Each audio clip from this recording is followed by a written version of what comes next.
You look good. Yeah, I'm hanging in there. Yeah. You gained some weight back. Yeah, prednisone. Good. So what happened this weekend that sent you back in? Fuck, dude. These bastards are trying to kill me, man. I'm telling you. Mm-hmm. So I've always had like high blood pressure. My dad's had it. My whole fucking family's had it. He's fucking Irish. I mean, what do you want? So I go in and they're like, your blood pressure's a little high. We're gonna give you something. We'll try this thing out. Yep. So they give me this pill and I try it out. I'm like, man, I'm getting a headache. I feel like I got like the hangover headache you get. Yep. And they're like, oh, it's okay, it's okay, it's okay. And then I'm asleep and it's like 7:30, 8 o'clock in the morning. And they come in and they do an injection in my port of this stuff. Yeah. And that sent me through the roof, yo. Whoa. My blood pressure shot over like 220 and something like that. It was Shit. bad. And I was pissed, dude. They had to call security. I was like, I'll kill you, motherfucker. Are you trying to kill me in my sleep? Yeah, right. I'm like, who told you guys to come in here and inject me with something without telling me? Yeah.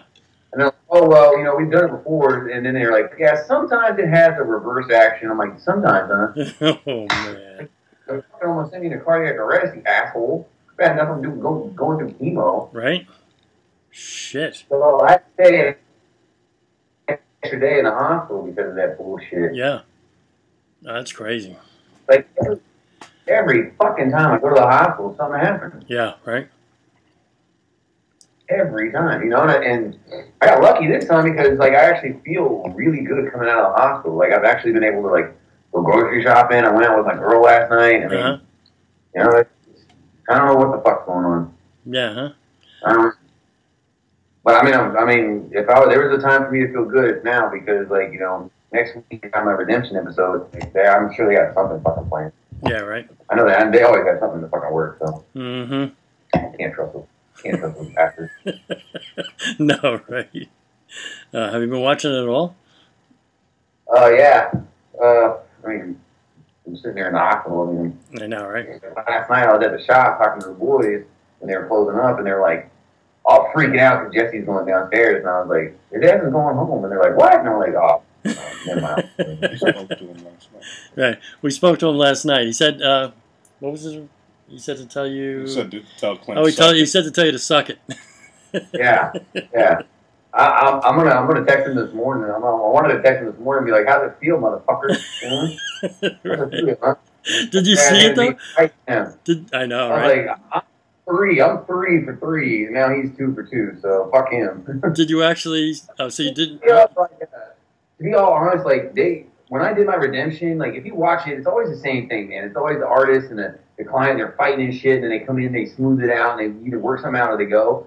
And mine is completely different, man. Like my guy comes at me full force, and you know me, I'm not gonna pull no punches. And I told him straight up, I was like, look, dude, I tried to give you a badass tattoo in a fucking time frame that I wasn't allowed. Right. I was like, what do you want? I tried to give you my best. Yep. And I didn't have time for it. That's the reason why you got a bad tattoo. And I was like, I'm going to be a man and admit that your tattoo's fucked up, and I'm here to fix it, Yeah. I'm not going to fight you because he got in my face. Yeah. And you got to understand, like, that was, like, happening a week after I found out I had cancer. Yeah, right. Like, literally, I got the call about cancer, and then, like, the next week I'm on a plane, and that was before I started any meds. So, like, I was still in, like, a shit ton of pain. Yeah. Because, I mean, my tumor was fucking crazy and everything like that.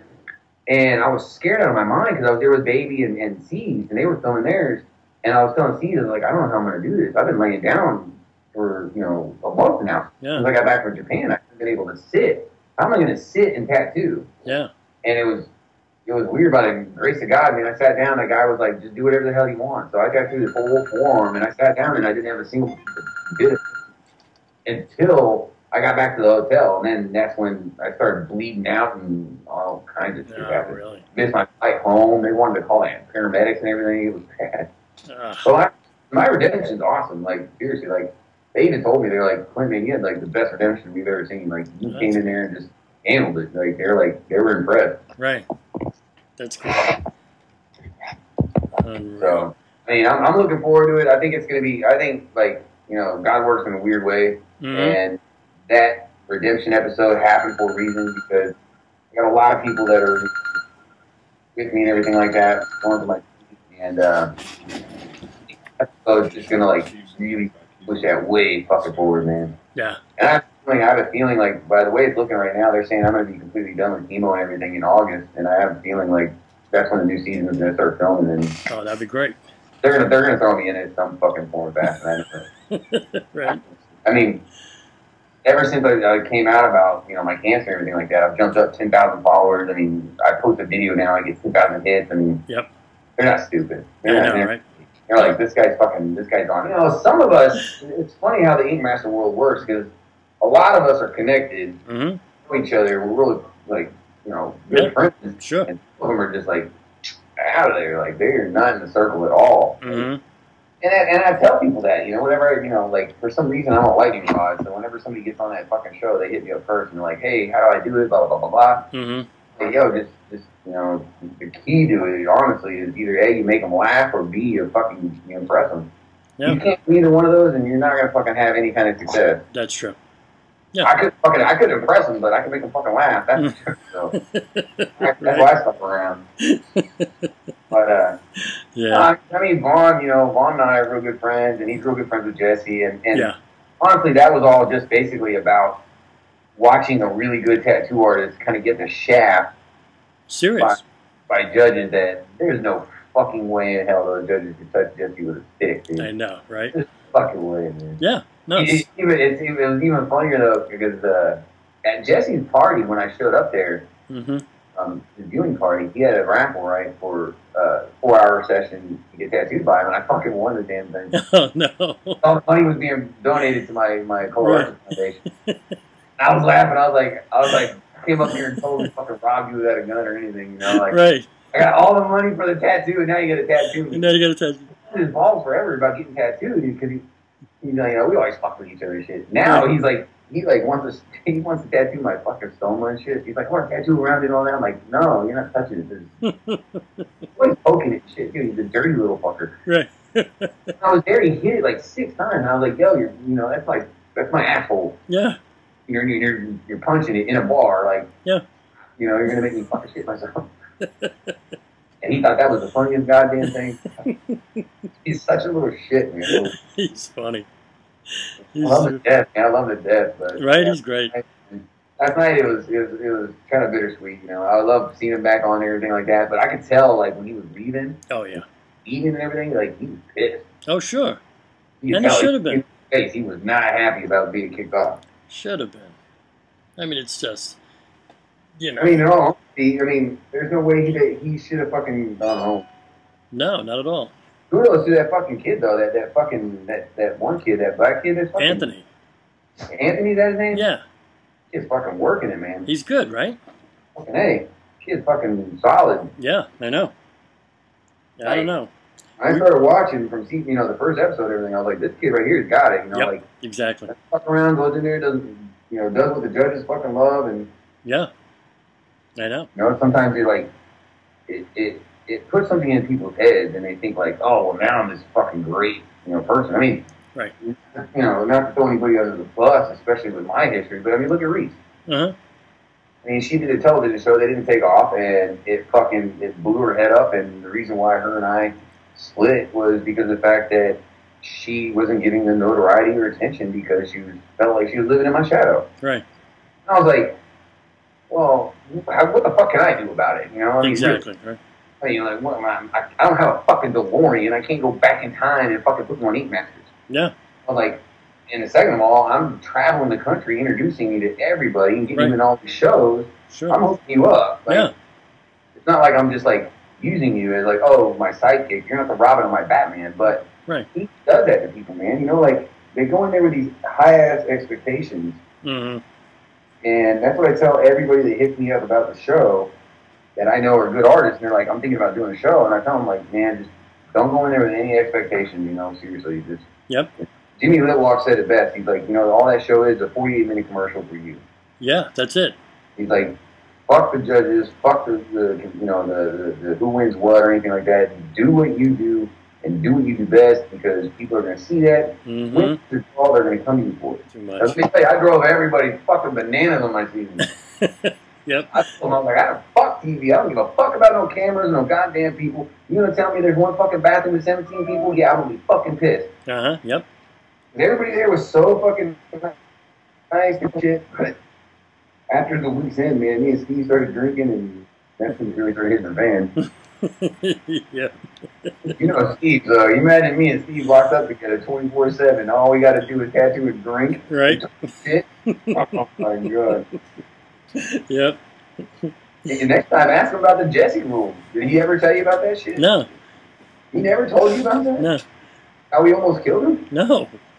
Yeah, man, they stopped production for a whole day. It's a fucking rule in the contract called the Jesse rule.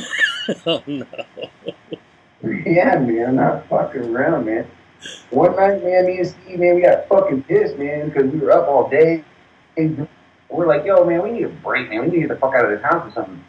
And they're like, all right, cool, we'll take you somewhere. You know, we can't let you out for too long. And Steve had a bright idea. He's like, let's go to a bowling alley because they got a bar there. Right. Because they wouldn't let us go to no bar. They're like, you ain't going to a fucking bar. Right.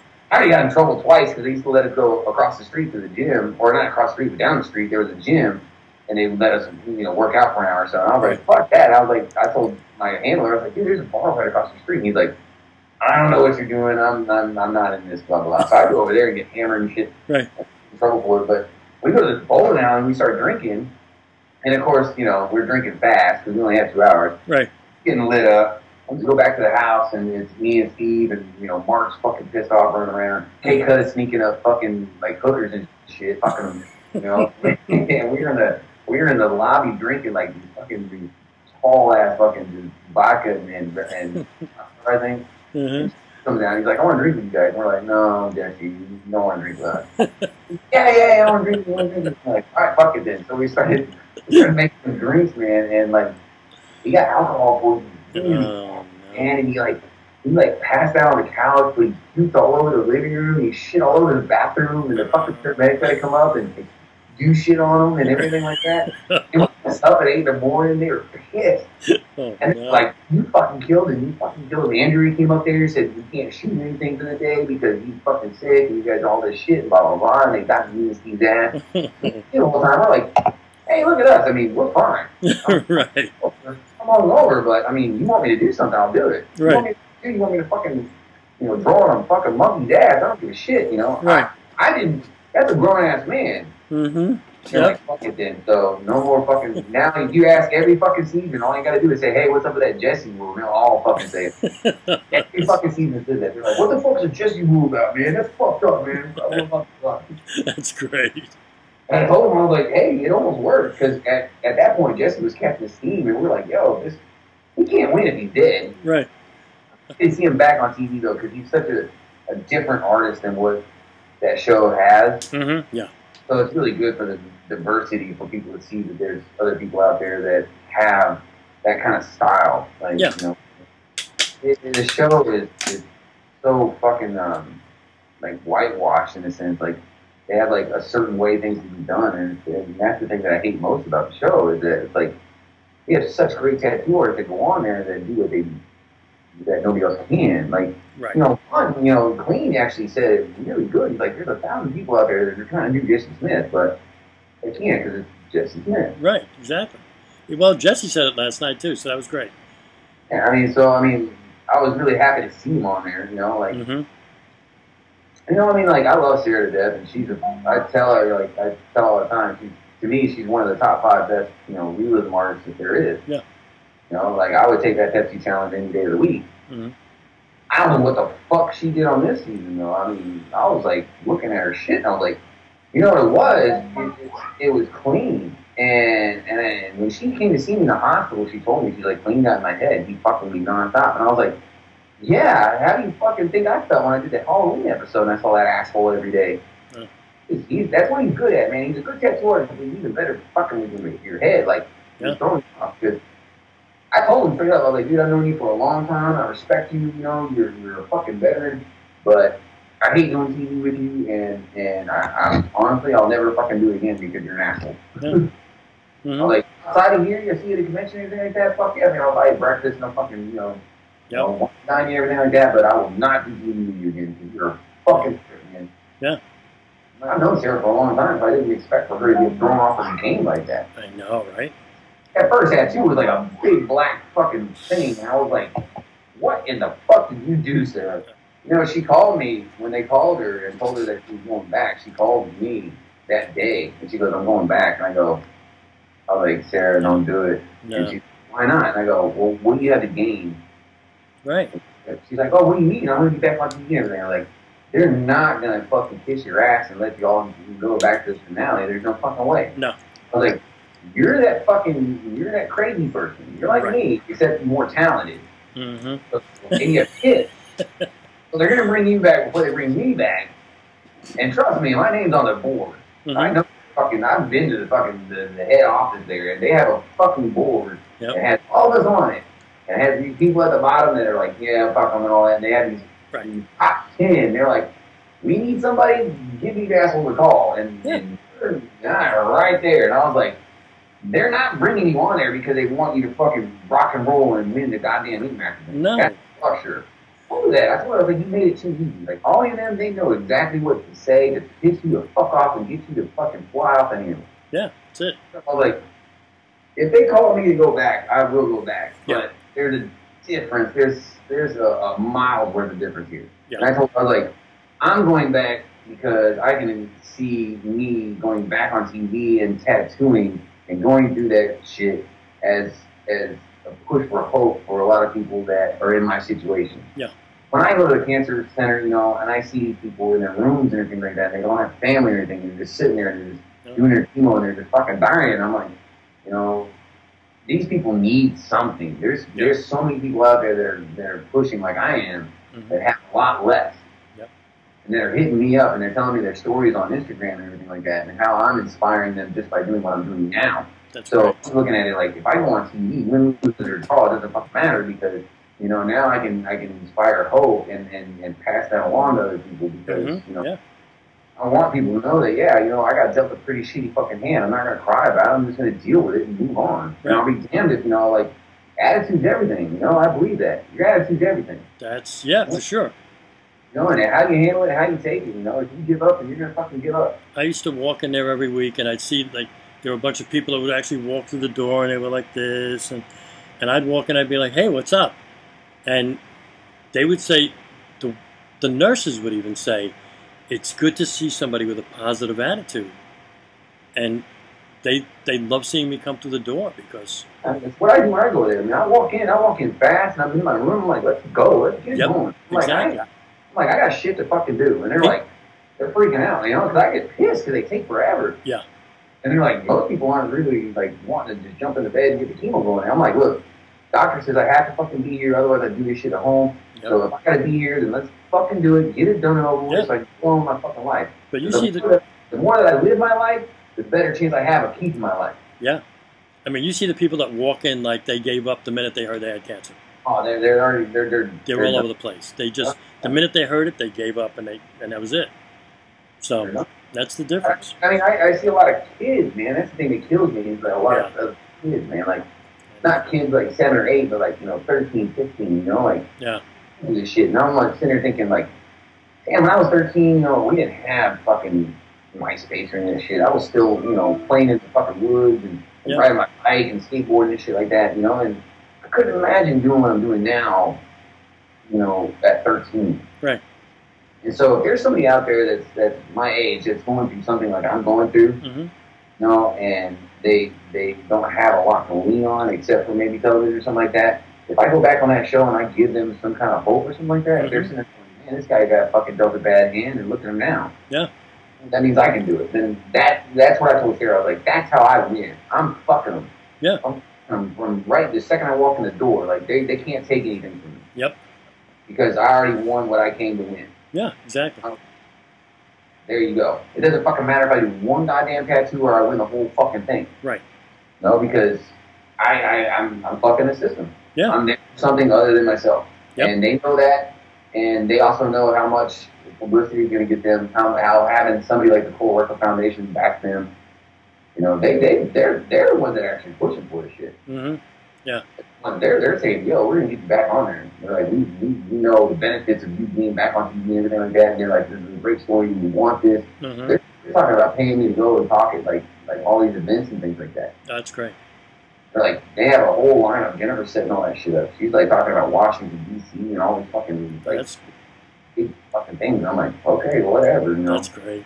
I don't know how I'm gonna do. I mean, I can talk in front of a bunch of people, but I talk like a pirate, so. You'll be fine, man. You'll be great. Fuck these assholes. They try to give me this shit to do. Right, exactly. Oh, red Gatorade cured me. You know, Drank more fucking Gatorade than like the last 10 years of playoffs in the fucking NFL. I swear to God. you know what the funny thing was? When I went to visit my surgeon, he was going to take out some stitches and stuff, and I had a bottle of Gatorade on the little side chair that they always have for your guest or whatever, your extra person. And as he's walking out the room, he goes, "Gatorade, good, keep it up." Then I walk across the hall to my oncologist, and as she's walking out the room, she sees the Gatorade, and she goes, "And stop drinking that shit." And I'm like, you can't win. It's like one yes, one no. What shit, but at the same time, it's like, oh, you're fully hydrated. I'm like, yeah. Like, as far as it goes for me, I'm like, you know, I try things out and I read about it, but at the end of the day, I do what I think is best for me. Yeah. And that's what I try to tell people. Like, there's no rhyme or reason to. It's not, you know, just A and B. You can't. Yeah. It doesn't work like that. Some things just don't work. You got to figure out your own body, and you got to figure out what works for you, and then go for it. Yep. Like alkaline diet. Like I've read a lot about the alkaline diet, and it has a lot of like promising effects to it. The problem is that you have to take in a shit ton of fucking water, like a lot, to really change your pH like that. Like.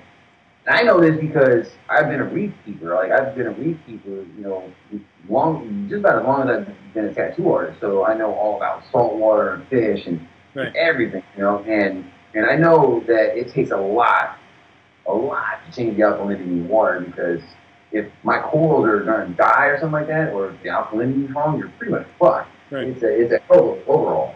Yeah. And that's what I'm talking about, like 40 gallons. 40 gallons. You're talking about a full fucking working system here. Yeah.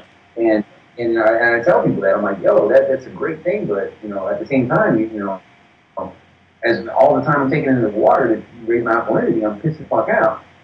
It's kind of like it's too much. At some point, you will fucking get poisoned if you're taking in that much water. Yeah. You know, or the apricot seeds or anything like that. You know, I read about all these things that people show me, and when they tell that I okay, what is this? Something that's really, you know, fundamentally accurate, that's something beneficial, and there's always going to be pros and cons to everything. Yeah. But I'm still on the forefront of the science, because I mean I've done 6 chemo sessions now, and I've already shrank my tumor about 70%. So that's great.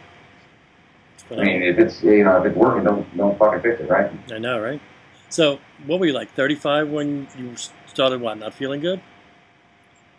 Yeah. Actually, what were the symptoms? What was starting to happen? Oh, we're gonna pull a heartstring here, but you know, I consider you one of the coolest people I've met in a long time. So I'm actually gonna talk to you thoroughly and tell you things that I really haven't told to many fucking people outside of me and Curtis. Man, I love that fucking woman, man. I fucking love her to the fucking moon back, you know, and you know, I never, when I did Ink Master, you know, Sarah and I had a thing going on. You know, we were kind of on the verge of, like, dating and things like that. And I told her that I couldn't, because I didn't want to get involved with anybody who was television, because I knew that it would be public. I knew how bad it would be. And I also told her, like, you know, if we do TV once together, there's a good chance we're going to do TV again together. And that's why Sarah and I have this kind of like, if you ever watch on Instagram or anything like that, people are always like, oh, Clint and Sarah are together, and then they're not, and everything like that. And that's kind of where that plays into it. Like, some of that is real. Like, Sarah and I have had, you know, moments, things like that. But we never were together because I told myself not to get involved with religion TV. When I go to Miami, you know, I met Newman and I met Reese, and, you know, at first I saw them as kids. Like, I saw them as, like, these kids in the dark. They didn't know anything about TV and everything like that. I was experienced. I was trying to tell them, like, yo, man, these guys are, like, you know, they're jackals, man. They're going to come at you with smiles, but trust me, they're out for one fucking reason. But they didn't really believe me. And the more that you know, we filmed the more that Lisa and I were together all the time because we lived in Miami, so I mean, we would take off and go see the boys and everything like that. So me and her were connected to the hip 24/7. And she just got out of a relationship and everything like that. And I don't know, man. You know, she was just, you know, I mean, obviously Lisa's fucking beautiful, and you know, she's a great person as far as her personality and things like that goes. And I think the thing that really captivated me though was just how quickly we became friends and how like similar we were. Like we were like exactly the same in a lot of ways. You know, we were both driven. We both had, you know, the courage to go after what we wanted. We didn't ask for any handouts. You know, we just everything was perfect. Yeah. And after we filmed Miami, we went our separate ways. And I didn't really see like a relationship coming from it. And when she came to the viewing party, the premiere, you know, she was upset because we weren't together, and I was talking to other people and shit like that. So I told her, I was like, you know, I'm one of the very few people in the world that considers himself a legitimate old school gentleman. You know, like if I'm with a girl, I'm gonna be with that girl, and that's it. No matter the distance or you know, the time or anything. You know, and I said, you have to know what you're asking of me.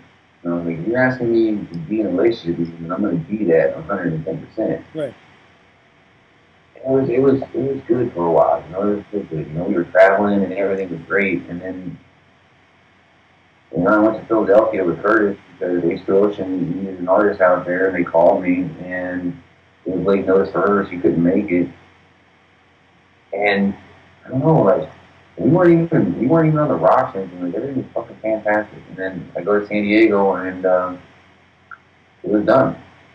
She told me that she was all the plans that we had, all the things that we planned about. We had plans like, you know, we were saying, you know, season 2, we'll take our money and we'll combine it. We'll open up a shop out in San Diego, and you know, we'll just be a tag to be reckoned with. Yeah.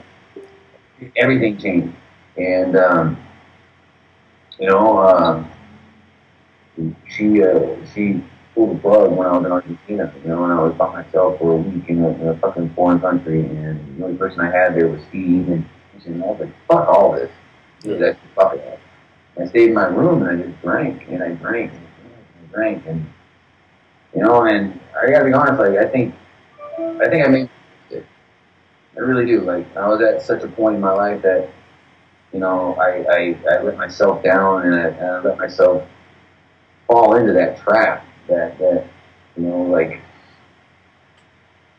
you know, I just gave her everything that I possibly could and more. And right. you know, she promised me that she's like, just make me a promise and don't ever break my heart. And I was like, well, yeah, like that's the last thing you need to worry about. You know, I mean, I would never because of the connection we have, and it sucks now because it's so diverse. You know, if you look at the situation now, like you know, like I feel bad that I ignored news for as long as I did. And like, you know, even on the back burner, and I always got Reese's sponsorship, or I always got Reese into the conventions and things like that, and I never did that for news. And now I'm fucking, you know, dealing with this cancer and everything like that, and he like dropped everything to come out here. Like, it's not like he just sits by my bedside. Like, there's been a couple times that he's like picking up off the floor, like really sick, and he's really been there for me. And like, and I feel terrible because I gave so much to one person and not enough to another. And at the end of the day, I'm realizing who's who. And I'm not saying that, you know, by any means, Lee Silver gave me cancer. I don't want that out there. I'm not saying that he made me sick. What I am saying, though, is that I think that the human soul is connected with everything. And I think that at that point in my life, like losing her, especially the way it happened, like it was so devastating to the point that I welcomed anything. I welcomed anything. I was like, whatever, you know, if I get hit by a fucking car, if a fucking plane falls out of the sky, I get cancer, I don't care. I was like, I'm just so goddamn devastated I just didn't want it. Right. And my life, I wasn't even tattooing anymore. I was just drinking. Like Curtis and them were like, yo, Clint's at the house and it's 2 o'clock in the afternoon, the guy's already killing a 6-pack. And this fucking guy can't control it. I was, you know, it's bad when one of your best friends is an alcoholic. He tells you you have a fucking problem. Exactly, yeah. Oh, he was like, dude, what the fuck, dude? He's like, you were out of control right now. And I couldn't handle it. I still have a hard time with it. Yeah. You know, like, I saw that she was on the cover with Jesse and everything like that. Like, you know, it fucks me. You know, like, like every time I see a Reese's Pieces commercial or something like that, you know, like, yeah. And it's worse, like, when the cancer thing and all that shit happened, because her and I, we don't talk. We don't, yeah. I can't. And somebody mentioned something about me being here with me, and they were like, where's Reed? And, you know, I thought I answered in the most fashionable way I could, the most respectful way, and I said, you know, life is full of twists and turns, and sometimes, you know, that doesn't mean you're going to go in the same direction as the people you love. And, you know, I wish her the best, and I know that she's doing good, and, you know, that's just the way it is. You know, unfortunately, her life is in a different direction than you and mine. Right. You know, and it goes back to what I was saying earlier, like, you know, TV changes people, you know, like, it gives them self an entitlement that they've never experienced before, and sometimes that self-entitlement doesn't manifest itself the way that they imagine it to. Right. And so when that happens, they get angry. Yeah. You know, case in point, like Clean Rock 1 didn't win Ink Master, so the guy's always angry. There's never going to be enough Ink Masters for Clean Rock 1. Mm-hmm. You know, it doesn't matter if he wins the next fucking 10 seasons. That one season he didn't win, it's going to always be with him. It's always going to fuck with him. Yeah. That's what I'm getting at, is that when we did Miami, it didn't manifest into something more. Therefore, you know, me and Reeves felt like, you know, when they got shafted. Mm-hmm. And so they're grasping onto it as hard as they can, you know, and I always try to teach them, like, you know, like, no matter what you do in this world, you know, like, you know, at the end of the fucking day, it's not what you do, but who you do it to. Yeah. You know, and I honestly think, like, you know, I let myself get to such a low point that, you know, I allow myself to get sick. And in a way, I think God did it to me. And God was like, you know what? You know, he has a funny way of talking to me. You know, like, I'm just a stubborn ass fucking. You know, you ever had a dog sometimes? And you just, you know, this fucking dog, I love you to death, but I gotta whoop your ass because you don't understand. You don't shit by the fucking door. You shit outside the door. Right. You know, and it's tough love. And I think that's what God's doing to me. I think God said, you know what? You have the capability of captivating people with simply being there. Mm-hmm. I don't have to. I'm going in masters. I'm still fucking and run that guy. And it's because of, you know, I'm capable of choosing words correctly when the time's needed. I don't muddle when I speak. Mm-hmm. When I say something, I mean it. And there's a lot of people on that show that don't do that. They like Sarah, when she goes on Ink Master, she's Ink Master Sarah. She's not Sarah Miller. Ink Master. There's a difference. Yeah. And I see it, and I tell her that all the time. I'm like, what the fuck are you doing? You're like, you're selling a byproduct that isn't real. Right. I was like, the reason why people love me, I fucking want, whether it's in front of them, in front of fucking, you know, Christ, it doesn't matter. Mm-hmm. I'm going to be who I am, bottom fucking line. And I think having that ability put me where I am. Yeah. Because I had to find the strength again to pick myself up and say, hey, you know what? Shit happens, but you got to think about more than just yourself and quit fucking bawling over it. Yeah. But, I mean, to be completely honest, this is the first time, you're the first person that have ever really come out about all this, too. And, you know, I say that because of the fact that, you know, you've been through hell and back, and I do respect you and your career, and I wanted you to know, because you know all of us, that, you know, I was madly in love with that woman, and I still am. Mm-hmm. Yeah. And I think, honestly, like, the way that we ended was so detrimental to me that, like, I allowed myself to get sick. I really did. Yeah. You know, you knock on the devil's door long enough, he's gonna fucking answer. Yeah, for sure, right? And that's exactly what I did, man. You know, and I'll believe that till the day I die. I even told Kate, you know, my girl that I'm with now, who's an angel. I mean, I mean, it's funny. I went from this one woman who, if she would have asked me to, I'd have taken a bullet for her, like nothing. Yeah. And she could barely make the time of day to fucking answer a text. Mm-hmm. Now I have the complete opposite. Now I have a woman who fucking sleeps by my side when I'm in the hospital. And, you know, she's an angel. She came in the right time, you know. And I'm hoping to God that I get a chance to go back on TV and things like that so I can say these things. And I can tell people that, you know, like, you know, man, it's one thing to say, yeah, your darkest hour, you know, and all that shit. But when you actually go through it, you know, it's really hard. And you just got to tell yourself that, you know, everything happens for a reason, you know, and you know, there's going to be better days. You know, Yeah. And I didn't think I thought I was going to die, man. I really did. Yep. I thought I was going to die. I thought I was going to drink myself to death. And then I found out I had cancer and everything like that. And for some fucking reason, I just said no. No, I heard it. I even told them. They called me several times that day. It was January 3rd. I kept calling them. I was like, man, you know, you guys are fucking around. You know, what the hell? What happened with my surgery? What do you guys find? Is it an infection? What is this? You know, what's going on here? Right. I haven't gone to the bathroom in 3 weeks. I'd like to go to the bathroom. Yeah. You know, I'm tired of seeing Charmin commercials and sitting there telling me to enjoy the go. And I'm like, fuck you, Bears. Right. Wish I could, goddamn it. And then finally, you know, the nurses are like, you know, they're like, we really want you to come and talk. You know, like, it's cancer. Just stay. It's fucking cancer. Right. And I go, what stage? And they go, stage 4. And I was like, okay. And for some odd reason, you know, that was a perfect opportunity for me to say, fuck it. You know, like, cool, I'm done. Go ahead and just drink it, just drink away, and fucking not tell anybody, and just pass. Yeah. I mean, they said that if I didn't go in when I did, you know, it's a Super Bowl weekend, that there was a good chance I would have made it through that weekend. Wow. I was going on 4 weeks now without fucking going to the bathroom. They said I was gonna fucking die. Yeah. Who would have fucking let myself go? But for some odd reason, something came on and said, no, you know, just like I have an obligation to people out there. Like I have more to offer than what I already have. And yeah, what I got fucked over by the woman that I gave my love to, you know, and who I still love, and I'm okay with that. You know, shit happens, and it happens to everybody.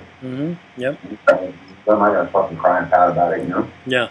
I just gotta, you know, I gotta do what I think is right. You know, what I think that is to be, unfortunately, more than what most people have to do. And most fight for their families and they have to fight for their loved ones. Like I'm fighting for my family, my loved ones, and everybody that's ever watched me on TV, or everybody that's in the tattoo industry. You know, I mean, like there's a lot of options. I have to hide my dark moments and put light on the positivity, you know, that's in my life.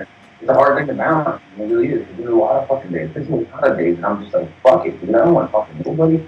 I don't want to do this. I don't want to fucking hear about 6 more fucking months of treatments and surgeries and all this shit, you know. And it's just like, I just want my fucking life back, you know. Yeah. I want to be able to go to work and fucking tattoo and just fuck around like my boys do, you know. And yeah. I don't want to have to worry about, you know, having a backpack full of colostomy bags and fucking wipes and things like that. But, you know, at the same time, I mean, that's my fight, you know, like, God doesn't put anything on your shoulders you can't carry. Right. So, when you first, you said you couldn't go to the bathroom, and were you bleeding and stuff like that too?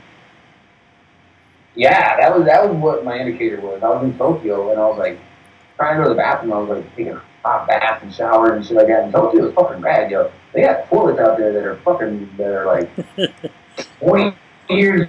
I don't want to buy them. I'm fucking, the toilet I had in the hotel, like, you sat on it, you heated up, and it fucking played music and shit, and it had like all these fucking different scents and water and food and fucking body temp. I mean, it was wow. I was like, this is awesome. I got to interrupt you for 1 second. I want to be able to put this on the website as a whole. So be careful where you go, because I'm not going like this. You know, because if there's something you don't want out there in the general public, think about that in advance. Are you okay? Okay, good. I just want to. All right, cool. All right, so they need to know. They need to know. Like, there's right, a lot of people that are asking me. They're like, "How did you find out?" And this is how I found out. Like, I try to go to the bathroom and nothing would happen. Yeah. It hurt, man. Like, really bad. Like the only way I can really describe it, somebody's like, you ever like had that moment where you're about to sneeze but you don't? Yeah. And it fucks with you. You're like, where'd it go? Mm-hmm. That's what I was going through for like weeks. it felt like that all the time. Like every time I got up, like, oh my God, I felt like I was about to just shit all over myself. Right. And I would run to the bathroom, nothing. And I was like, what the fuck, dude? I was like, this sucks.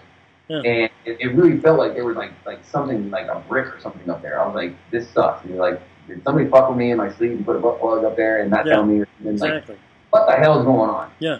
And I'm reaching for anything. I'm saying, okay, it's an infection or it's a clot or it's this or that or that or this. And, you know, it was horrible. Oh, my fucking God, dude. I've been in a lot of pain, man. I've broken my nose 3 times. I've fucking been in car accidents and I've fallen off shit and I've done stupid shit that I shouldn't do with fucking power tools. Nothing in this fucking planet will come close to what I experienced in January. January 2016, fuck that, all right? Seriously. Completely. Good. That was so much pain. And like, nothing worked. Yeah. My friends were giving me fucking morphine pills by like, I was taking 6 at a time and it was still not working. Yeah. It got to the point where I was telling them, I was like, go fucking find me heroin. Go find me fucking smack. Go, I don't care. Yeah. I was like, I have to find relief. I couldn't sleep. Yeah. I couldn't sit. I got laid in the same position and like, and it was just because the way that my tumor works is it's in my entire home. It's not like it sits once, like right here. It's the circumference of it. Right. So when it happened, as obviously the tumor grew, it made the blockade, and so my body was like trying to do what it does naturally. Yeah. All the pipes and everything worked. It's just the fucking plug was stuck. Yep. And you know, and oh my God, I'm telling you, like that day that I woke up from surgery and they put the colostomy bag on and everything like that, like. I felt so fucking alive. Uh-huh. Oh my God, I could feel the relief. Like it was, wow. And that was the first time I've ever had surgery. Like I've never really had surgery before. Right. So I was scared out of my fucking mind. I figured they knock you out and then they roll you in the room. No, they fucking roll you in there and let you see all that shit. I know, right? Like, why can't y'all knock me out and then fucking leave me? Exactly. Let me see all this shit and then put me to sleep. Like it scares the fuck out of you right away. Right. and or you really can't do anything about it because they give you like a relaxation drug, but they don't knock you out. I'm like, what the fuck's the point of that? Like, Yeah. I'm like, you know, seriously, like, I just feel to this day, like, I got surgeries coming up. I'm gonna talk to them, like, no, motherfuckers. I know, right? Yeah. It doesn't matter if I'm awake or not. When you wheel me down there, Uh-huh. like, when you wheel me down there, you knock me out, and they tell you like, oh well, we need to make sure you're responsible. Like, fuck you, you know what's Yep. right? What's the difference in 5 fucking minutes? Uh-huh. That way, the last thing I see in my life isn't a bunch of fucking surgeons and lights and metal trays and I shit. know, right? Scares the shit out of you. Isn't it the most surreal thing? Because when they wheeled me, they put me on this table and they bring the arms out. So it kind of looks like you're up on a cross because you're tied down, your arms are tied down, and your legs are straight. And you're cold as fuck. It's cold as fuck, and you look like Jesus, and all the lights are like shining lights, like you're in heaven already. And you're awake, and it's like, why didn't you put me out before? And you're like, and for some reason you feel more naked than you've ever been. Exactly. I'm like, oh my God, dude. Right? I'm so scared right now. Like, It's the weird. Look at this little guy on TV. Look at this little guy. Motherfucking asshole. You know? That is the weirdest feeling. You can make it 78 degrees and you know that, right? Mm-hmm. So, all right, so let's back up just a little bit. When they told you, what's the first thing that went through your brain? I knew. You knew. I knew when they told me I was at that point, you know, in my life, with living with the pain and everything like that. I was like, I knew it was something to do. Like you just know, like you don't feel like a cold. And you're, you know, I'm gonna be sick. You can tell, like, oh, I'm gonna be sick for the weekend, or you're like, yo, I'm really fucking sick. I got food poisoning. Like I just knew. I knew something was really wrong. Yeah. And so I didn't have that initial cancer shock. I didn't have that, you know, that I guess that moment of clarity that most people get when they find out something serious like that. Like, I guess I kind of, like I said, like I already knew. Like I honestly felt like I brought it upon myself. Like it wasn't a major shock to me. All I told them was like, "Cool, when you want me to come in?" Yeah. And the nurse was actually weird. She was weird on the phone. She's like, you okay? You understand what I told you? And I was like, yeah, I understand. Mm-hmm. Like, well, she goes, yeah, you have cancer. And I go, yeah. Mm-hmm. When you come in. Yeah. And she was like, okay. She's like, well, you want to come in, in a week? And I'm like, whatever. That's as soon as you can get me in, then get me in. But I never really had that moment of, like, I guess there's like stages, like anxiety and depression and then, acceptance and all that. I kind of skipped all that bullshit. I was like, you know what? I already accepted it. Like, now I'm just going to fix it. And the hardest thing, honestly, was coming out about it publicly because, I knew that by coming out publicly, it was going to put, everybody in the limelight. My mother, my father, my brother, the girl I'm dating, Noon, Curtis. I mean, it was going to put everybody on. And I'm not real big on a lot of people, hallelujah and all that shit on me. I'm not real big on that. Right. I appreciate it, and I don't want to sound like an asshole or anything like that. But I'm the kind of guy like if something needs to be done, then just do it. I'm not gonna. Yeah. There was almost, I was reading things that you were posting online and stuff like that, and it kind of seemed almost like, I don't want to use the word embarrassed, but you were almost kind of like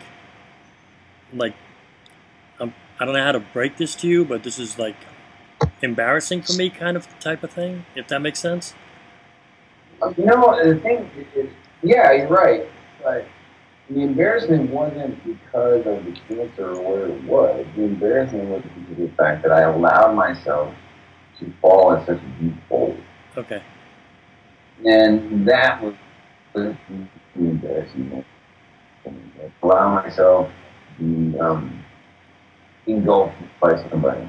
Which, like I said, it goes back to the relationship I have with Reese. I just, when I was with her, I couldn't see past her. I couldn't, everything was us. It was no longer just me, and that was embarrassing. That false grace, if you will. That was to me the most embarrassing. And then having to just kind of the exclamation point. To me, in some ways, it felt like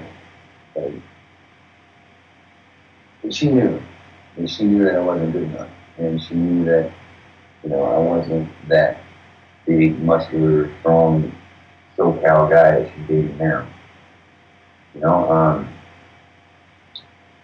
I just didn't live up to the expectations, and I was embarrassed by that. Okay.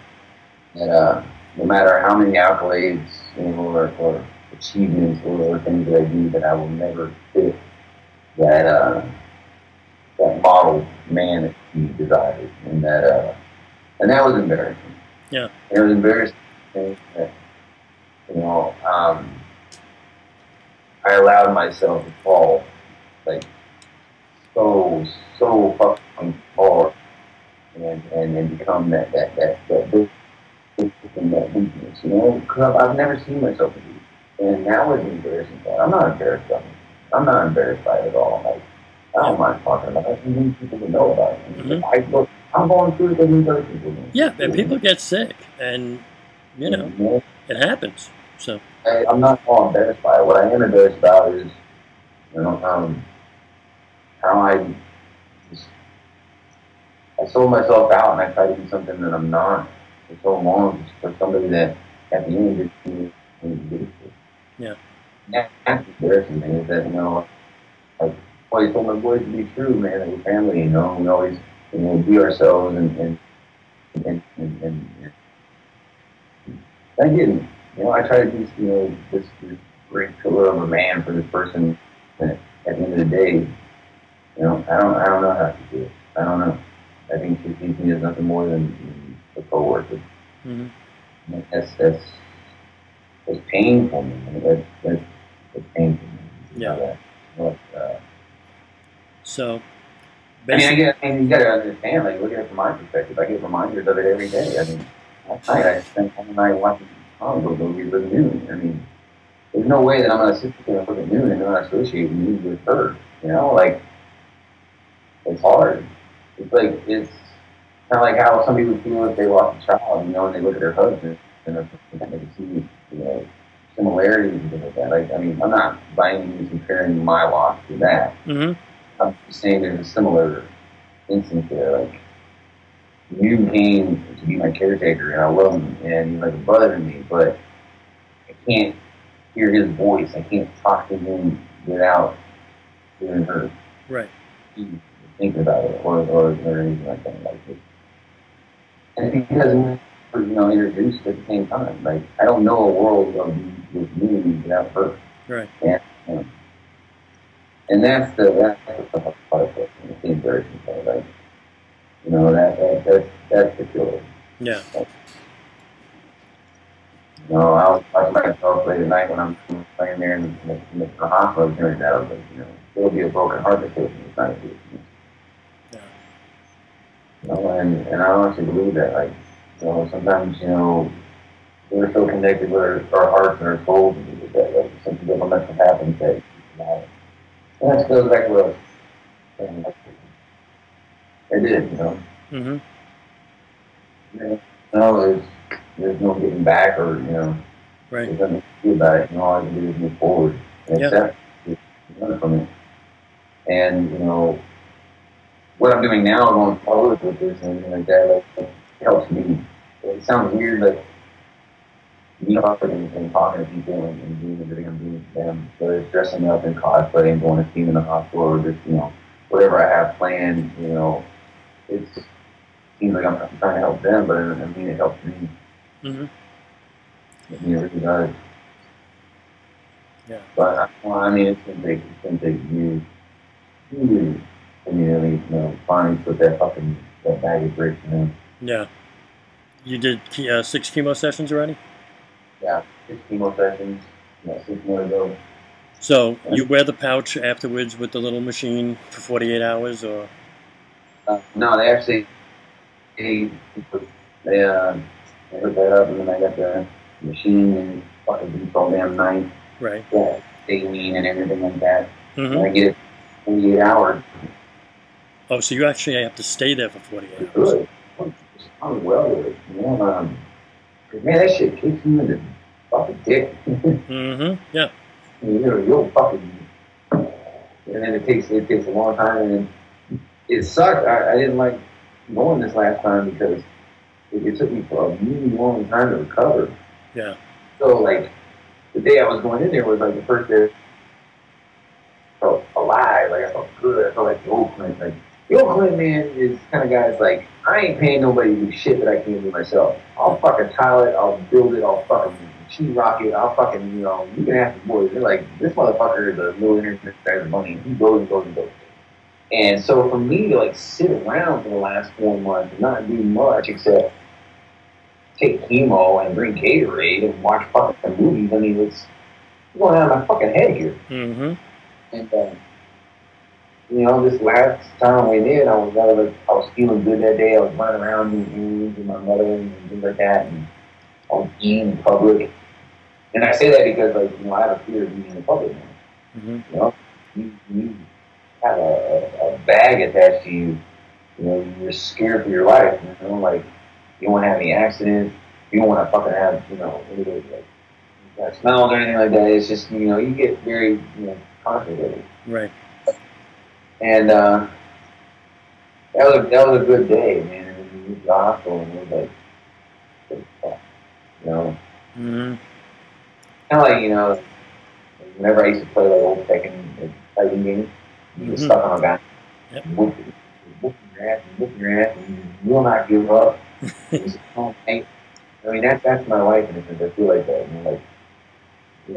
Every fucking time I go to the hospital, I just see that, continue. It could be nothing.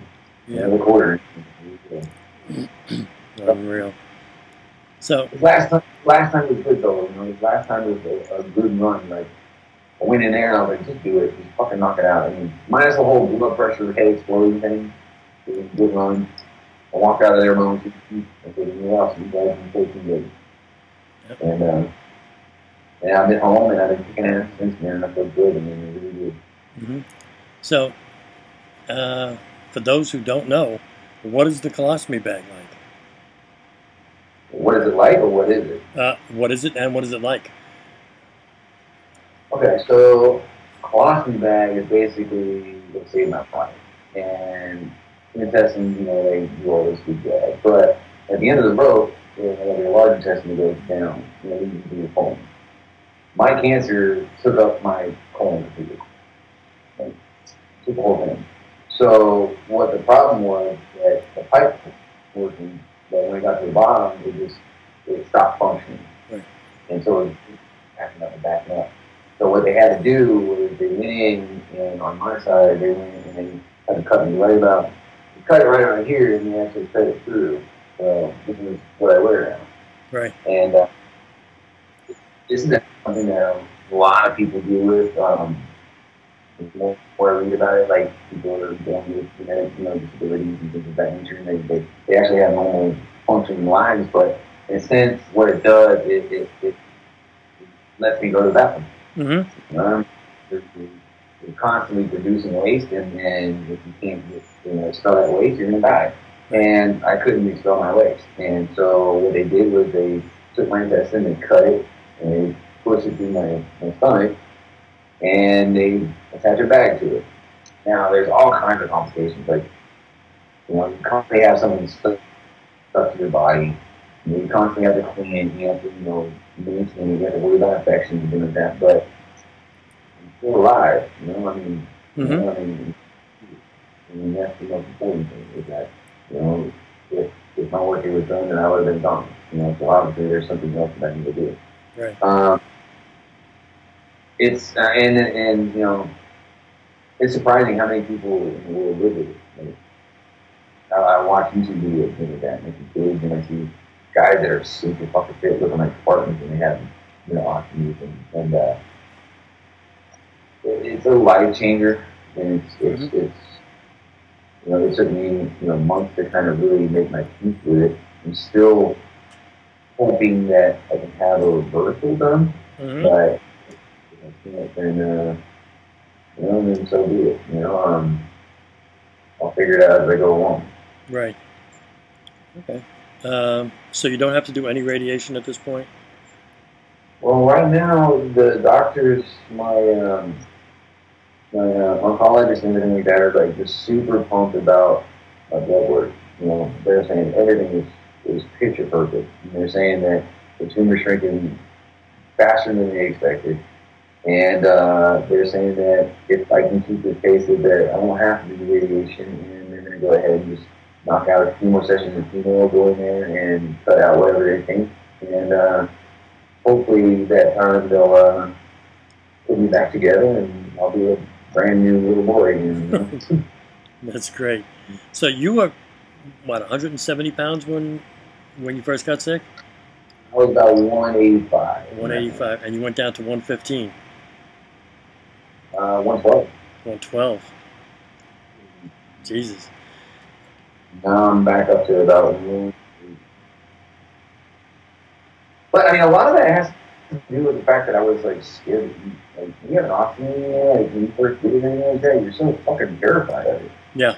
Yeah, that's a weird thing in itself. Like you do something the same way your entire life, and then it's really different.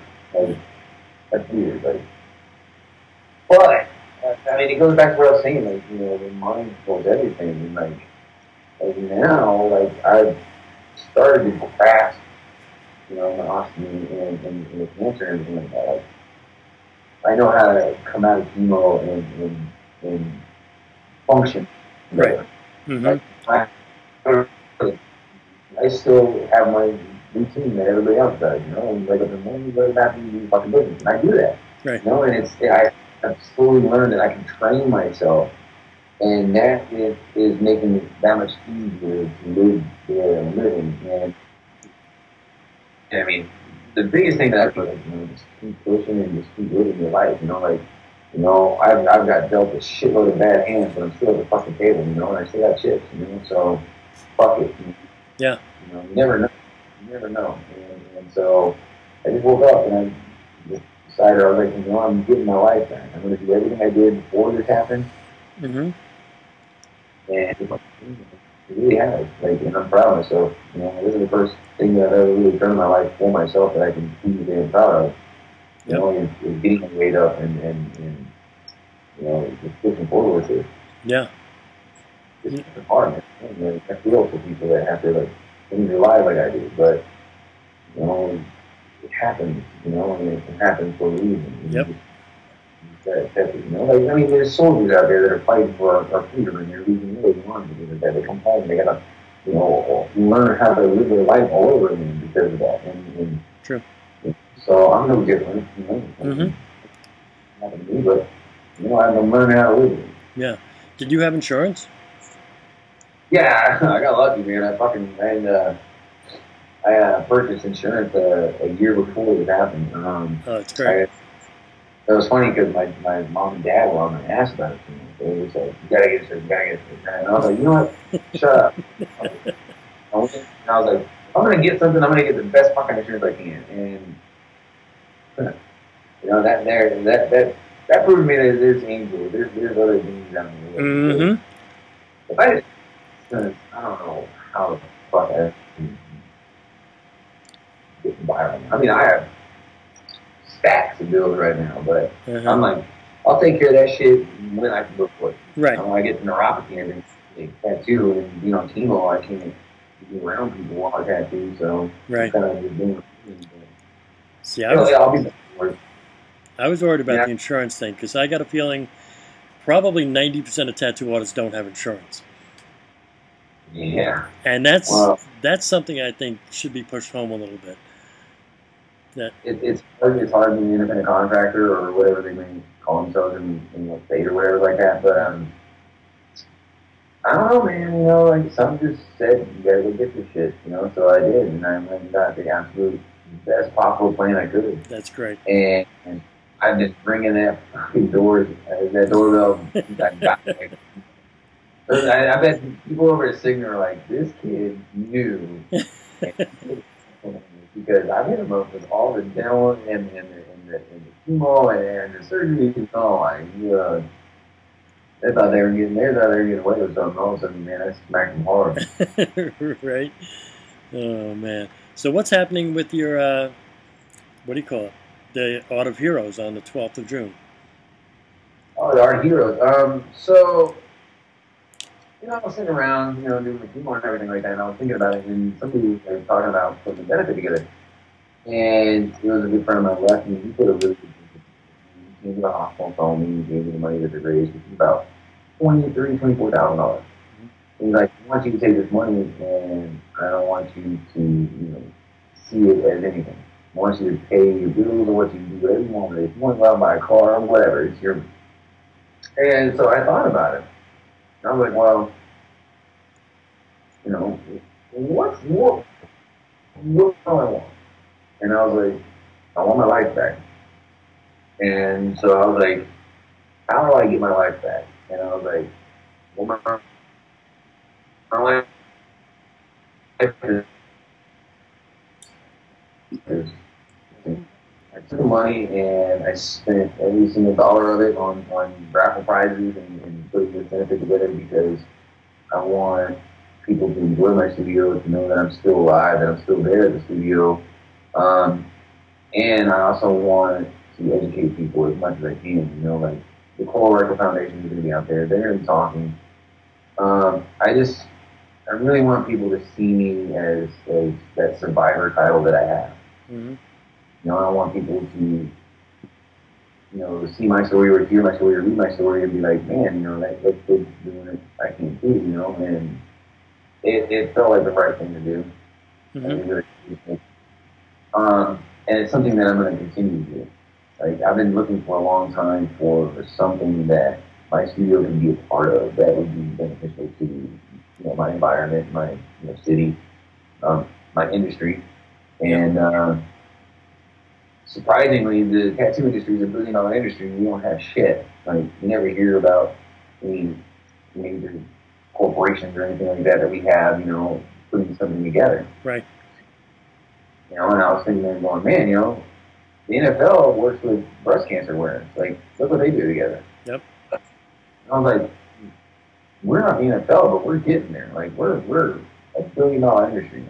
Yeah. You know, like TV and clothes and you name it. Like, tattoos are not taboo. Like, yeah. there's more people in the world with tattoos than there are without. Right. So, you know, I was like, if nobody else is going to put something together, then I can, no matter how big or small. Right. And I was blown away by the responses and the people that are on board with this. Like guys that are like, you know, the Dave Ruth of tattooing, if you will. Like, yep. And Carlo and Bruce and Roman and, you know, I mean, I can go on and on and on about all these guys that have hit me. They reach out to me and they're like, I want to be a part of this. And I was like, holy shit, you know, like I just hit my Ink Master friends up. I was like, hey man, if you guys can do, you know, a drawing for me, that'd be great, you know, washing it off. But I mean, I've had like this meanest fucking like outreach of these world-renowned tattoo artists from around the world. Mm-hmm. Pick me up and say that they believe in what I'm doing and want to be a part of it, and they're like, what can I do? And it's fucking awesome, man. It's awesome to see that, like, you know, there's a lot of guys out there that are very well respected that are on board, because if they're on board, then other people are going to follow. Right. And, you know, and it's going to be something that's going to make our industry have a little bit of pride. Mm-hmm. Yeah. Something we can hang our hats on. Something that, you know, we can say, yeah, you might think of us as this and that, but look what we did. Mm-hmm. You know, I mean, and if I have to suffer for that, then so be it. You know, I've been a tattoo artist since I was 15 years old. I'm 35 now, so it's been my whole life. Right. You know? And if I leave this world, you know, and anybody says anything about me, the one thing I hope they say is that, you know, I love what I did, and I try to, you know, make it as best as I could. And, you know, I mean, that's what you're supposed to do when you love something. You know, you always try to, you know, leave in good hands and make it better than when you found it. Yeah. So the benefit, you know, it's just manifesting itself. It's crazy, you know. Like it looks like I fucking robbed 6 comic book stores in my garage right now. You know? I have fucking 400 pops. Those little pops, those little guys. I have 400 of them in my garage. That's great. The fact that I haven't been robbed yet is amazing. Like, seriously, like, mm-hmm. This comic book and statues and everything. I'm telling you, it's crazy. That's we're going to be organizing, making raffle prizes and everything like that, and then gift wrap and everything like that. The whole day we're gonna have all my artists and guest artists out there at the studio. They're doing $50 tattoos, your tattoos all day. That's great. You know, and it's not for just colorectal. It's just for anybody that's a survivor or somebody that's a survivor, or if they just want to get it to support. Colorectal Foundation is going to be out there. They're going to be doing their thing, you know, passing out pamphlets and talking to people and educating them as much as they can. You know, it's going to be a celebration of life. That's great. It really is. I don't want it to be this sad thing where people, you know, depressed about it. I want people to be inspired by it. I want people to be like leaving there with hope. Right. Because I see it many times when I go to my chemo that there's so many people without hope. You talk about it, like they just they sign off. You know, they hear it and they're just done. They're like, okay, fuck it. You know, they're just waiting now. They're just waiting on the bus. Yeah. Yeah. And I'm hoping that, you know, what I put together in the years to come, like, I'm not going to stop. You know, there's no way I'm just going to go through this and then be cured of it and then just go about my life. I mean, this is who I am. You know, I'm going to be an advocate for this, and I'm going to do it until, you know, somebody calls me home.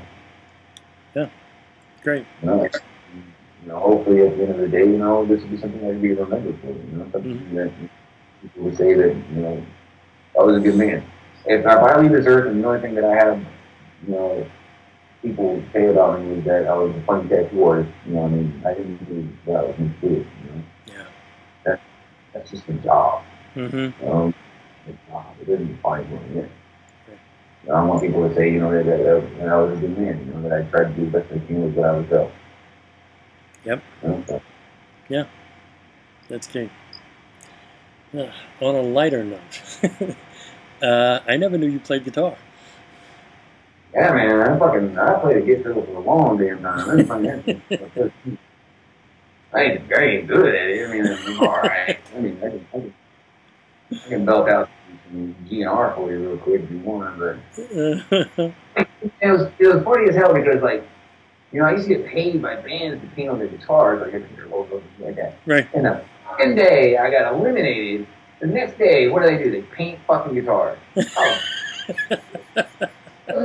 was at the bar at the hotel. They always ship their ass to the DoubleTree. When you get eliminated, if you ever talk to Ink Masters, I always just mention that. You're like, oh, you were waiting for that DoubleTree. They'll be like, hell yeah. That was always our joke. I was like, fuck this place. I know I got a cookie waiting for me, so fuck you asshole. I want to go to my bed, right. DoubleTree, and watch fucking Planet, you know, Animal Planet, and just chill, right. and jerk off, use my own shower, you know, but yeah, man, I got kicked off the day they fucking paint guitars. I was like, you gotta be fucking kidding me, you know?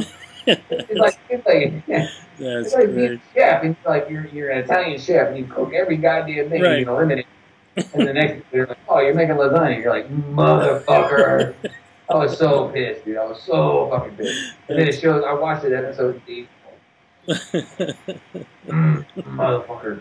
That was I love to go on that show and be like, oh yeah, you can play that. Check this out. I can do it too, and just fucking piss him off. That's the last thing. They do not like you shining on the fucking judges, man. They don't like that shit. No. What? They don't like that, man. I'm telling you right now. You go in there and you have a fucking, if you prove a point and they can't fucking rebuttal it, oh man, they'll edit this shit. I know. They're going to Ink Masters forever. If you watch that fucking show, if you like that fucking show, great. But check this out. I'm giving you a fucking real big tidbit. The judges are always right no matter what. Right. Even if the whole fucking world knows they're wrong. They're always right. Yep. They're fucking always right. You cannot shine on the map. Uh-huh. Yep. You know, one person alive that watches that goddamn show that can tell me that fucking Oliver Peck and Nunez can tattoo better than Jesse Smith. You got me fucked up. Mm-hmm. They can't. No, I know this fucking fact. All right, I tattooed across the street from fucking Oliver. Oliver's a good fucking friend of mine. I love that man to death. Mm-hmm. There ain't goddamn way that motherfucker can go hand with fucking Jesse Smith. Right. No, fucking what? No. Wait, get out of here with that shit. Come on now. Tell me that. They're right. So, how do you think? They love me, though. That's why I went on there. I say this shit all the fucking time. When you go see the critique, it's only like 2 minutes on TV, and it pisses me off. Because I'm like, I sit there and I argue with these assholes for like a good hour and a half. I know, I heard that. On there, they were telling me about my tradition. I'm like, you're out of your fucking head. You're out of your fucking head. You told me to do a fucking line work challenge. I give you every goddamn line in the book. Yep. I'm down here because my lines are fucking good. Right. I'm like, what fucking Chinese math is this? I know. Like, I even told the judge, I was like, y'all just shut the fuck up. I see the earpiece. Get Andrea out here. Get her out here. Right. Talk to that bitch. I'm like, wait a minute now. Wait a minute. You ain't gonna put me on TV saying my shit looks fucking bad for these idiots that don't know fucking from one from the other. And I'm like, yeah. Playing guitar, man. I was in several bands, man. I almost had a record deal for a while there with one band. Really? And yeah, I was a big fucking rock star. Everything that didn't happen. I'd have turned out like Axl Rose and wrong with a broken leg on stage. So, what if we get a super group together with you and like Oliver and Bob Tyrell, St. Mark? Well, Oliver dresses up as a woman when he fucking plays, right?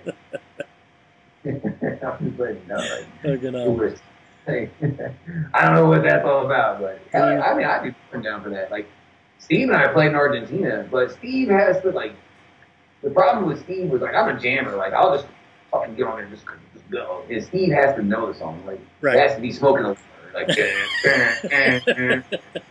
we're in Argentina. These motherfuckers don't speak no English, and we're on stage, and he's like, play something. I'm like, all right. So I just start jamming. He's like, what is that? I don't know that. I'm like, play the fucking drums. Dude, just fucking just go. And he's having a hard time with it. So I'm like, fuck it. So I go back to the Rolodex, and I'm like breaking out fucking like Sweet Child of Mine and all this shit. Right. And he's starting to get it. It was a disaster. I'm glad nobody ever fucking videotaped that. They loved it. Right. The Argentinians loved it. They thought that was the coolest shit in the world, man. We had a bigger crowd than the actual band did. And we didn't do a fucking thing. We played for 5 minutes, and then this guy comes on there, he's like, give me that guitar.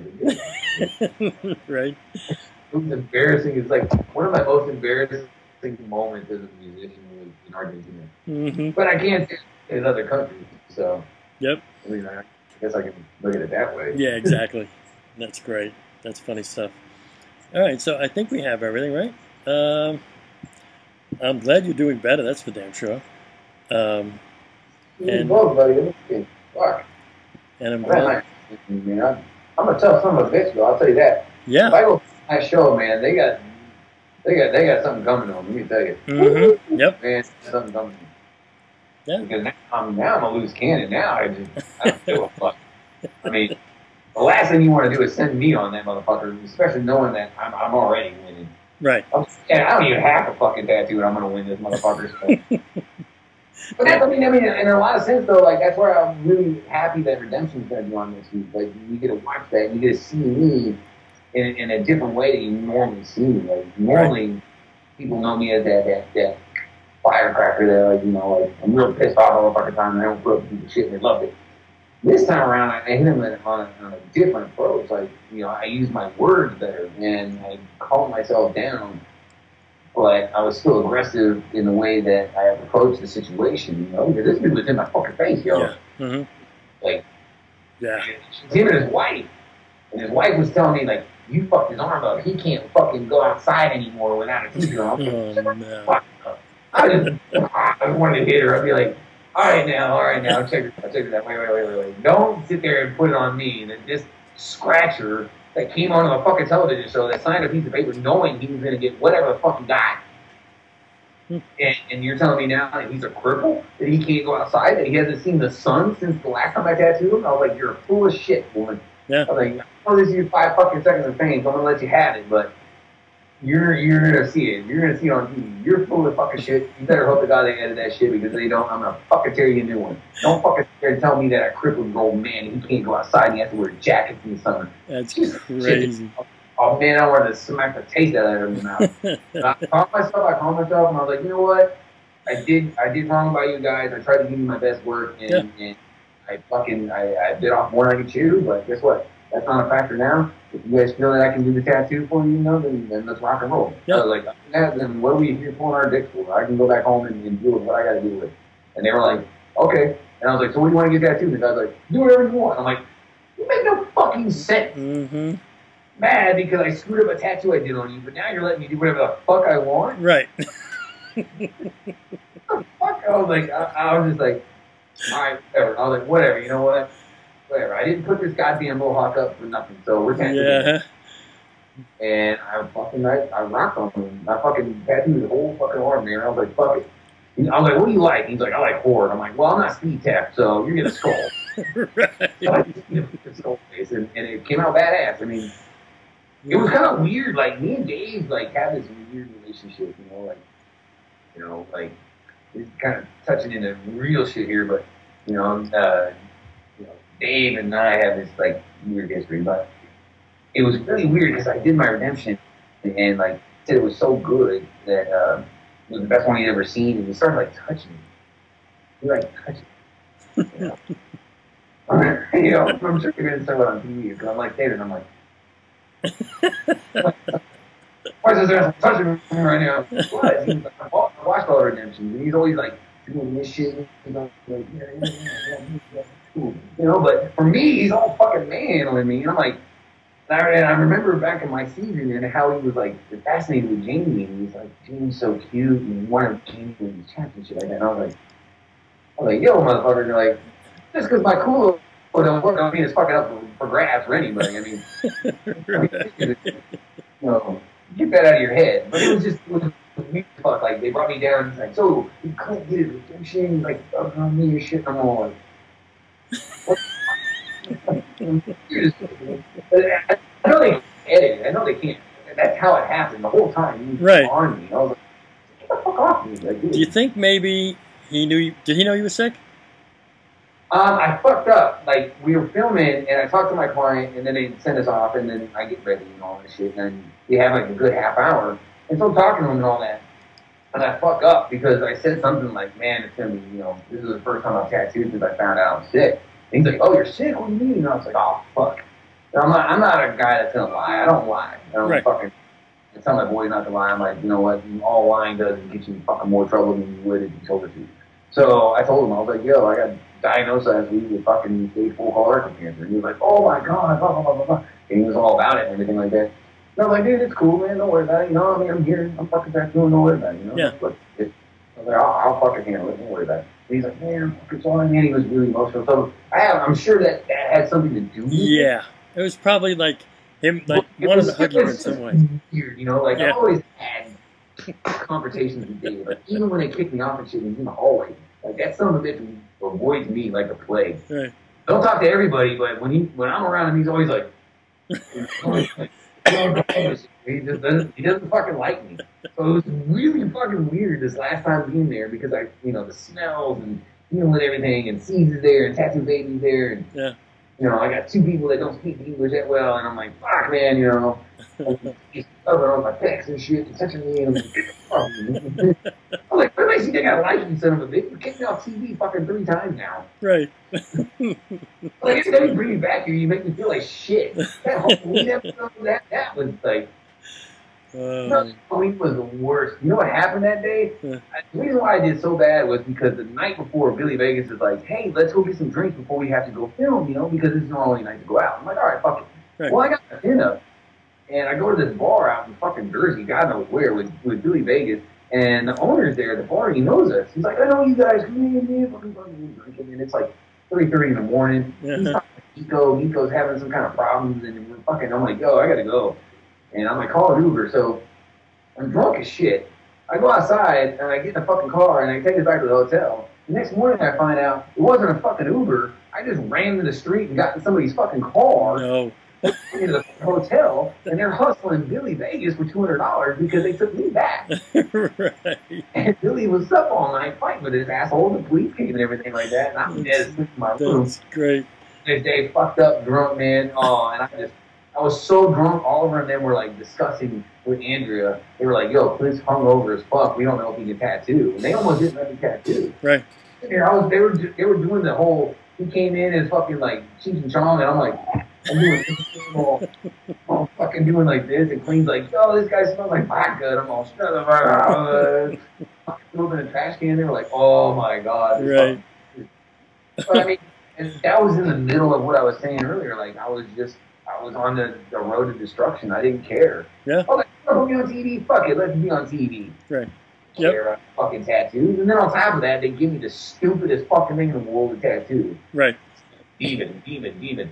Fox with fucking 9 tails and 8 eyes and fucking shit. I'm like, what? Right. I'm like, oh, fuck me, right? Why not? Uh-huh. Yeah. But every time I go to TV land, dude, it is the fucking free for all, man. And I know they're not done. Because every time I think they're done, they call me. Right. And I know for a fact, the second that I'm able to tattoo, the second that I post that I'm tattooing or something like that, I'm going to get the fucking call. Mm-hmm. Oh, how's your neuropathy? Sucks. Fucking sucks. Mostly. I'm controlling it. Like, you know what I found out? Like, obviously neuropathy is, your nerve endings being seared by cold or whatever. Mm-hmm. So you're sensitive to cold. But, you ever watch that movie with Vin Diesel, like his third one, where he's it's kind of like Pitch Black remade in a sense. He's on a planet and he's like fighting aliens, and he finds out that they have poisonous fingers, so he takes the poison and he slowly like inoculates himself with it. Uh-huh. What's that movie called? I think it was called Riddick. That's what it was called, Riddick. Okay. And he does the dog too, so that way when he goes and he fights the aliens, they sting him, but he's already inoculated to it. Right. And I've been doing the same thing. Like, I've been forcing myself to take cold showers and take cold drinks. And it hurts. But I've noticed that it's gotten better. Mm-hmm. I just force it now. I just force it. So I was thinking this week I'm going to force myself to start drawing a little bit. And Oh, cool. Push it, Great. Fuck it. It's going to hurt either way. I mean, Yep. I want to show you, what do you call it? If I have it on my phone here. show me some dick pics. I ain't got any. No. I ain't got any this week, so I'm good. What is it? Where did that go? That buried Manuel on the water. That buried Manuel. No. Tony Bennett. Oh, is that Tony Bennett? The Dunbars.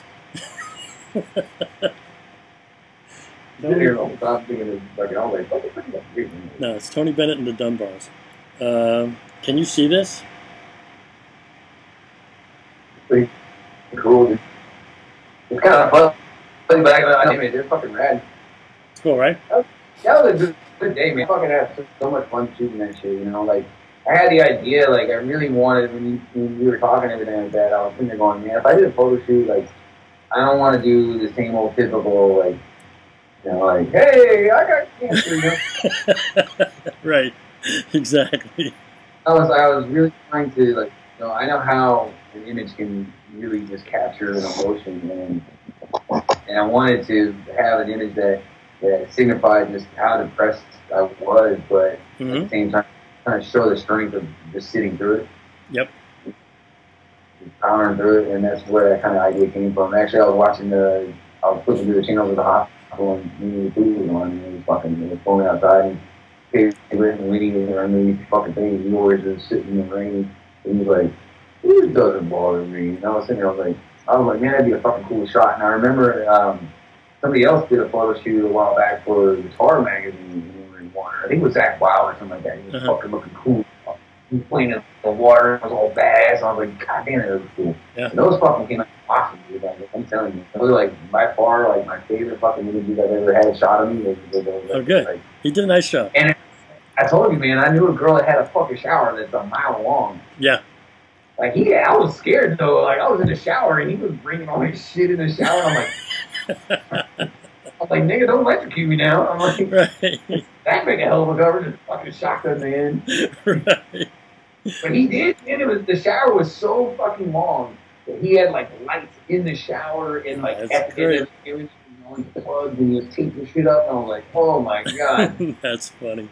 He's like, "Are you okay?" And I'm like, "I'm good. I'm just standing here and watching you with these right. plugs." Not hot water for days. I ain't worried about it, though. Yeah. The GoFundMe's cool, you know. I mean, it helps out. I mean, everything that goes into GoFundMe, everything goes back into the benefit. Yeah. You know, I've had my shop for 10 years, so yeah, you know, it makes enough money for me to get by and pay my bills, and like I said, all the medical stuff and all that. I'm not worried about it because I'm gonna get through this, and then once I'm through it, I'll just tattoo my ass off. You know, right. I know they'll probably have more people than I ever had. I was gonna say, count me in. It's funny, you know, like they didn't care about me when I was good. Now I'm all sick and fucked up. Now they're like, "Oh, give me a whole back piece." I'm like, "All right." It's all fun, and I'm like, life is fucking weird. Man. I don't know. That's like they chopped my arm off. Now they want me to pitch fucking 9 innings in the fucking. I know, right? Fuck out of here. Watch, I'll probably go back on Ink Master and fuck up every tattoo, and right. I'll be like, "Just great, yeah, fantastic." Then Look at all the black. How do you do your line like that? That's amazing. Oh my God. But then, unreal. It's all too funny. So, all right. So I think we have all of this. I have somebody on their way here for a shoot, so I got to go get ready. Great seeing you, man. For real, man. Yeah, for real. I'm gonna be up there for 3 days for the finale, man. They keep hitting me up, man. They got something planned, like I said, because right. they emailed me and they're like, "Yo, can you make it?" And doctor signing off. They really want me there, so they got something in the works. All right, good. I don't know what. It might not be nothing. They might just want to see me to see if I'm able to fucking, you know, tattoo or something. But right. They definitely want me there, so I'll be there. I think it's the 27th. I want to say. Okay. It's at the end of the month. All right, we'll definitely see you then for sure. I'm planning, you know, if I'm going to go out there, I'm going to go out there a day early, man. If it's not doing anything, man, let's go out. Oh, for sure. Definitely. It'll be me and him because I can't travel alone, so yeah. No, for sure. Sounds good. Thank you so much, man. I had a blast, man. Thank you, and I'm glad you're doing better. You look great. Thanks, man. I'm feeling good. You know. Good. All right, I'll talk to you soon. More. I know, right? Well, yeah, I look like a skinhead now. But it's easier, isn't it? Oh yeah. Except when I go to the store and everybody thinks I'm fucking from American History X. Right. I got my fucking white robes in the truck. Unreal. All right, so we'll talk soon. Brother, man, it's good seeing you, man. All right, take it easy. You too, man. Keep in touch, man. You ever absolutely. Up, you got it. You're texting, buddy. All right, be good. All right, brother. All right, bye.